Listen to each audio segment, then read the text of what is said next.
Hey, Farmer Squad, been a minute. Someone asked me, Mitch, how'd you get into agriculture? How'd you get into farming?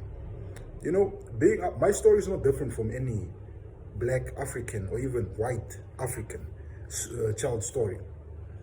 I got into farming because my grandfather, his father before him, my father, my mother's grandfather, his father before him, were all small-scale subsistence farmers in the communal areas. If you are very familiar with Namibia, you know Namibia has two agricultural sectors. There's the more formalized agricultural sector, which is this side of the south of the veterinary line, starting from Grootfontein, Otavi, going down all the way to the south. And then we were on the northern side of the veterinary corridor, which is now the north, the Ovambo region, Kunene, Kavango, Caprivi. I am initially from what was back then known as the Caprivi region, but today is known as the Zambezi region. I hail from there. My family trees are from there. So my grandfathers on both sides were farmers. My ancestors were also farmers, subsistent small-scale farmers with cattle and goats and sheep. I mean, goats, not sheep. Sheep we didn't really farm up there. We haven't. Only now, recently, have we started farming sheep. Up there, we farmed cattle and goats. That was what we farmed, and chickens. So that's how I got into it. Yes, I wasn't in the formalized sector of agriculture, which is now being on a commercial privatized farm, where everything you do on your farm, it has a money aspect to it. I was more in the communal areas where people would have cattle, mostly for own consumption, would plow maize, mostly for own consumption. Only recently have they started changing now things where they say we have cattle, but our cattle are not just for own consumption. Our cattle are also for selling to market and creating markets for it. So that's how I got into this business. My story is not different from any black young man or black young woman or white African man or white African woman. My story is the same. But what got me to actually sit down and say, I want to try farming, I want to try agriculture, was my auntie. On my matriarchal side, my mom's sister, by the name of Miss Agnes Mundia Limbo. She, as a woman in an agricultural field, which still looked like a field that's dominated only by men, wanted to farm. She was interested in farming. She even bought a tractor. She was one of the first few women to actually buy a 4x4 Mercy Ferguson. Not the small one, the one which has big wheels. She had that. She bought, she bought in a Brahman bull when those were only being bought by very few wealthy families. She wasn't rich, but she tried. And then she also introduced burgoats in the area where our village was. Like, burgoat was known, but was not really farmed there. She introduced it. And because of her doing that, she literally started changing how people started breeding goats. Her goats were winning awards at the small-scale agricultural show in the Caprivi, in the Zambezi region, in their capital, which is Katima. So she was one of the people that really sparked me to say, look, man, I want to try this. It looks fun. I want to try this. I am enjoying myself with this.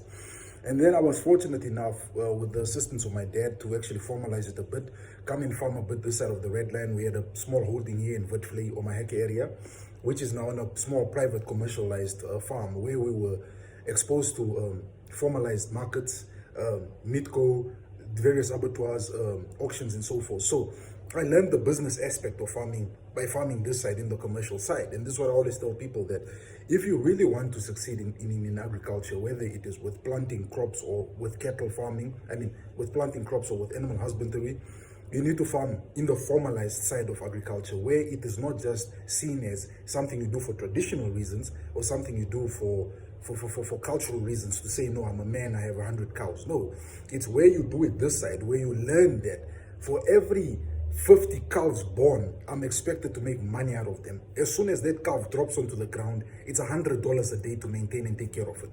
That's why I always say that me farming this side, me having farmed this side of the Red Line, in the areas of the Omaheke, which is a private commercialized area. There are communal areas there, but you can't really compare these areas as communal like the ones up north. They differ, they're on a different level. This guys, here it exposes you to the business side of things, how to convert whether it's plants or livestock into money, how to turn these things into money. So that's how I got into this business. It was not something that I woke up one day and I was like, look, I'm gonna get into it.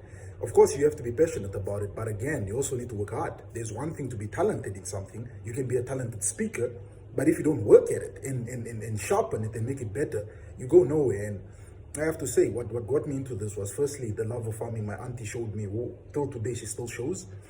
And she's one of my biggest motivators. And the opportunity my parents afforded me to actually say, look, we're going to give you an opportunity to farm in the white commercial area so you can actually learn how to formalize the agricultural business. That's how I got into it.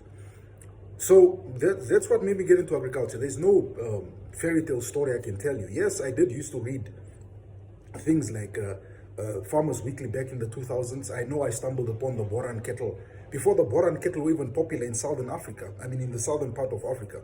I stumbled upon them in 2004. There is what they call, is it cattle herd book or herder's book, where they have all these different breeds of cattle listed out on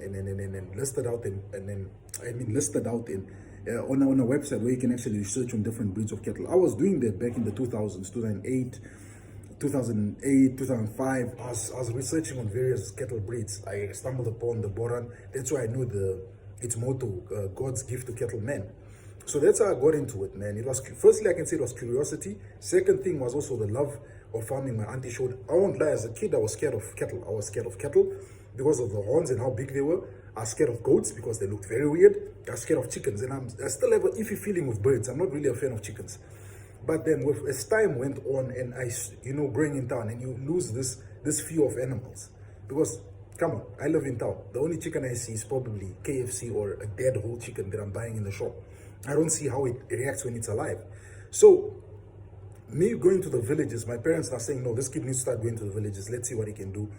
Gave me that spark and gave me that interest that I wanted now to learn more. I would spend hours at the kraal, goat kraal, cattle kraal, chicken krawls, watching the people plow, just to understand how these things operate and how they work. So I did that, and I'm here today. This is where I am. Even though I'm no more farming, comparatively, I haven't been farming for almost the entire 2020. Probably 2021 we'll be back, and I'll be back into the saddle, and big things will come. But that's what got me into the business, because someone asked a question about it, and I just had to make a video explaining. Thanks again, guys. Thanks for liking, subscribing, sharing, and commenting. I appreciate it. I read all of it. I know sometimes I don't respond to your questions and whatever, but I'll try my hardest to respond to each and every person to make them at least feel like I am paying attention to them. Thank you very much, guys.